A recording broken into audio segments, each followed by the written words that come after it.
The Box by Jay See Welch, Chapter 3. While going potty, I was reminded of a time when my wife and I lived in an outhouse. We were happy. We had all the free water we wanted, and the free toilet paper was nice too. We had to leave though. We couldn't afford it. The landlord evicted us because he made it into a paid toilet. This was before the mansion in Malibu, and we got kicked out for trespassing. I knew we shouldn't have trusted my dead grandfather. He let us stay there. I guess when he meant us, he meant my wife and him. I got jail time for 2 months, but luckily my boyfriend Big Richard helped me to break out after I got him to trust me. Actually, he trusted me, and I trusted him until I was bleeding out the ear holes. We escaped together, but only I got caught. I was a day away from my release date too, but that soon changed. I was a resident in there for a while longer. I knew the entire neighborhood. After flooding the toilet, I had a flush. Actually, I had 2 pair ace high, but I was trying to bluff. I had to flush the toilet twice to get all the water to go down, but it just kept coming back up. I left frustrated. I couldn't stop thinking about my wife. She N's, O's, and P's me off all the time. I wish she didn't run off with my dead grandfather. He couldn't run very well anyway, and my wife knew that. He needed to stay in his coffin, but no, she wanted to divorce me and marry him for his insurance money. Dang her, I said, and I was reminded of a guy I knew in middle school. His name was Dang her. I think he was Chinese or Korean or Japanese or maybe European. I don't know, but he wasn't from here. Inside the box, people had weird names like Weird Al Yankovic, Ja Rule, and Don Johnson. Crazy, isn't it?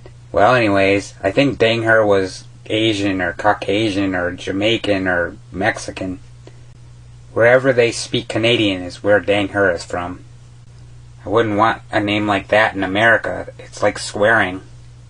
I think I just swore on my story. I think I'll keep it in here anyway. How would you put a censor in a book? Black out the word? I sat on the couch thinking about how my brain works when I got an idea. I wanted an idea, but then I decided to listen to music instead. After listening to the CD, I rewound it because I didn't want to listen to it in the middle again. I decided to take a walk when I ran into Pink. She fell on the ground and she turned red with anger. She got up and punched me in the jaw, knocking a couple of molars that were bothering me. They got in the way when I ate, and I kept biting my tongue with them. When she hit me, a question hit me too. When are you going to get back with Floyd? I asked her. I missed Pink Floyd and their hits like Time and Money. She punched me again, this time in the stomach. As she walked away, she was getting blurry and pink. I remember that she dyed herself pink, but I don't know why she was blurry. Maybe I needed my eyes checked, but then I remembered I paid cash for them. My eyes couldn't focus, and my nose smelled funny. I also didn't see Nellie coming. I was on the ground when he shot me in the leg. He called me a peckerwood, and I told him I wasn't a bird. Then he gave me the bird and walked away. I rode the Charlie horse home because my leg hurt. I ran into an old school chum, and we talked for a while. Melinda always used to kick me in the shins when I'd fall asleep in gym class while running. She complained about how cold it was outside, and so I gave her my windbreaker. I farted in her eye, and she warmed right up. I left Melinda, and she took my windbreaker with her. She must have liked it, but I didn't need it anymore. I went home. It was a long 23-hour day, daylight savings time. I had to sleep, but my leg hurt. Walking all day is murder, and the bullet wound killed it. When I finally fell asleep from shock, I dreamt about Melinda. She had the biggest eyes I'd ever seen on a woman. She was in the middle of the room, and she could still see everything without moving her head, and she never blinked. It was scary because she was trying to scare me. I didn't want her to see me because she was like a sister to me. She didn't see me even with those huge eyes. I hid in the light. She looked everywhere but here. Then I disappeared, and she found me. I don't know what happened next, but it involved whipped cream and chocolate syrup. I think we ate Sundays and Mondays, but not at TGI Fridays. I hated Thursdays, so I slept all day. I never went out on Saturday nights anyway. I woke up, and it was Tuesday. That was weird because I fell asleep on a Wednesday. Yesterday was Sunday, and I'm all out of days. I work nights though, which is good because I sleep all day and I take a nap all day. I hate sleep, and I'm a liar. How do I sleep with all these women? How can girls trust me? What girls? I cheat on myself. I'm scum. I belong in a hole, a really tall hole. Holy moly, someone just shot and stabbed a mole. A mole walked out in front of a gang fight. Was that mole blind? I swear it was more blind than a bat with no eyes. I remember the time I lost my eyes. I wasn't looking where I was going. I stepped on a nail, and it hurt. It was a toenail, and I needed pliers to get it out. I needed tweezers to get it up. My hands were too big. Still, my hands were too small, and I had no money. I couldn't please my wife either way, I guess. Hence the reason why she's shaking hands with my dead grandfather, and why she left, and I write her daily. She reads my letters, laughs, crinkles, or rips them up, and burns them. To put the icing on the cake, she flushes them down the toilet while taking a picture of her kissing my dead grandfather on his bottom where his wallet's bulging out of his pocket. She sent that picture to me overnight delivery and forced me to pay the bill. I gladly paid the bill thinking it was a picture of her happily receiving one of my letters, but when I looked inside, I died inside. I cried in the box, and cried more when I would remember the time that my wife would kiss my bottom. I cried, and I cried. I cried until I stopped crying, and then I started crying again. I cried, and did I mention that I cried? Yes, as a man I cry. Then I cry like a little girl, then I cry like a crab. Then I cry like a pair of shorts, and I cry like a plastic bag. I cry about my wife, and then I cry about my life. Then Jessica Simpson got ate by Homer Simpson, and I laughed for a half an hour. Homer then had a glass of O.J. Simpson to wash Jessica down and to kill her. He then had Ashley Simpson for dessert, and I cried some more. After that, I cried some more. I was so depressed that I turned to alcohol, and I started abusing alcohol every day by beating its bottle. My wife made me so mad, and I took it out all on the alcohol. I needed help, but I couldn't break the habit. I'd break the bottle every night instead. That reminded me of a time where I beat up a battery because it didn't work. I was charged with battery while I was charging a battery. That was awfully much like what I was doing with the bottle right now. I'd beat that bottle. I'd beat that battery, I'd licked the battery, and got a shock. My wife was knocking on the box, and she wanted to talk. She said, "James?" It was short for Jamie, but it still had 5 letters. "What are you doing in a box?" she asked as I opened the door. It must have looked really bad to her because I was naked in bed when I opened the box door. I looked at her in utter embarrassment. The cow wasn't too happy and was red from head to toe. My wife was red too, but with rage and anger and madness. The box turned red too, and she asked the question again. I couldn't speak, but then I removed the gag from my mouth.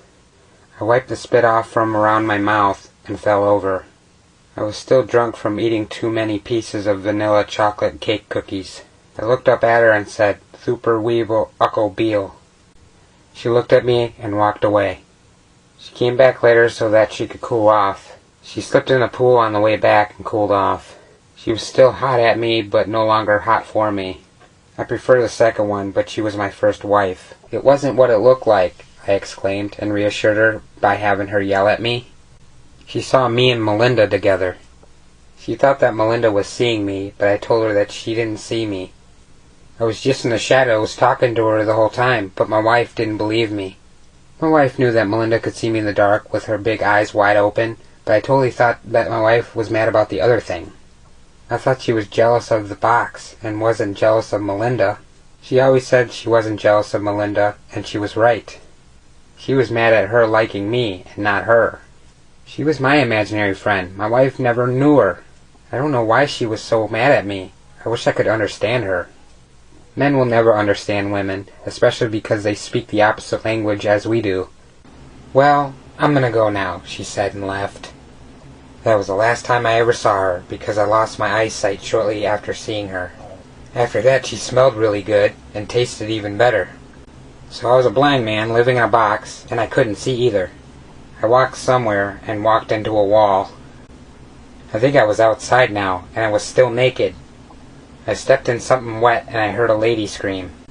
I started running, and I fell in something. I couldn't tell by the shape what exactly it was, but it was moving. I think it was a stone statue, but I wasn't sure. It was dark being blind all the time, and the sun wasn't much help either. Neither were the glasses I was wearing. I couldn't remove the blindfold and the eye patch. I felt around, but there was nothing there. My head was missing. Maybe my wife had something to do with that. I don't know. I walked around until I found the box again, but then I wanted to call my conjoined twin Nikki. So I felt around, and I ended up bumping into the wall again. This time the box tipped over, and I started rolling. I rolled for 3 straight hours until I finally hit something. I felt around and noticed it felt like Nikki's house. I needed to call Nikki though, so I rolled back to the payphone. I felt around for the numbers, but it was all in Braille. I finally got a hold of her. She was my conjoined twin. It rang 27 times and she picked up. I needed her to be my eyes because I was blind. In return I'd be her ears, but she wasn't deaf. She sounded different, but I knew it was her because I felt her cell phone vibrate. "Hello?" she said in a weird voice. "Hey Nikki," I said, "you sound different." "I have a cold. Who is this?" she asked in a croaky voice. "It's Jamie," I said. "Jamie who?" she said. "James, your brother," I said, forgetting that she knew me as James, not Jamie. "Right, the loser," she said knowingly. "Yeah," I said. "What do you want?" she asked in a mean tone of voice. "I wanted you to be my eyes. I'm blind again," I said. "I'm your eyes, ears, mouth, nose, legs, arms, and brain already, James," she said in a mocking tone of voice. "Oh, well, okay then," I said. "Thanks a lot, Nikki." "Bye," she said, and hung up. "I love you, sis," I said, and hung up the phone. I went back to the box with the confidence that Nikki would be my eyes, and I tripped over the wind. Damn, wind snuck up on me again. I was knocked out for 3 days, and Nikki couldn't wake me up. She couldn't walk either, so she starved to death.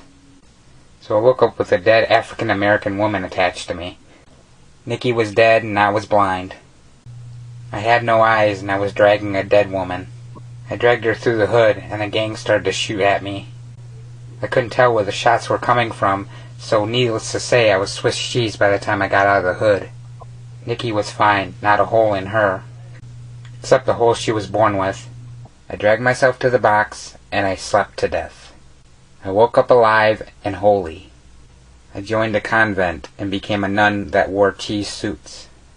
After all, I was half woman anyway, but the woman was dead. The cheese suit itched like crazy. I think I was lactose intolerant. I ate the suit instead, and it was delicious. I was naked, and I think I lost my watch. I found it 2 days later in the toilet along with my wedding ring and my great-uncle's trench coat. In the meantime, I was running around completely naked, and the nuns were chasing me trying to get me to put on some clothes. The priests didn't mind as much, though, so I stayed away from them. The nuns ended up kicking me, and kicking me out of the convent. The priests were disappointed, but I left the Church of St. Holy Moldy Cheese. I went home. Inside the box. It was leaking. It was raining outside, and I needed something to patch up the hole. I used water to plug up the hole, but it didn't work. I needed something better, so I tried fire, electricity, and everything else I could find to counteract rain. Needless to say, I had trouble putting out the fire. I had to put it out with my bathroom. The electricity started the fire again, and I tried water again. Nothing was working, so I let the box burn until it went out. Now with a half-burned box and a flooded home, I had to relocate, so I took the box to Florida, where it was hit by a hurricane. Another chapter down. Hope you enjoyed it. If you did, like, subscribe, comment down below. See you next time.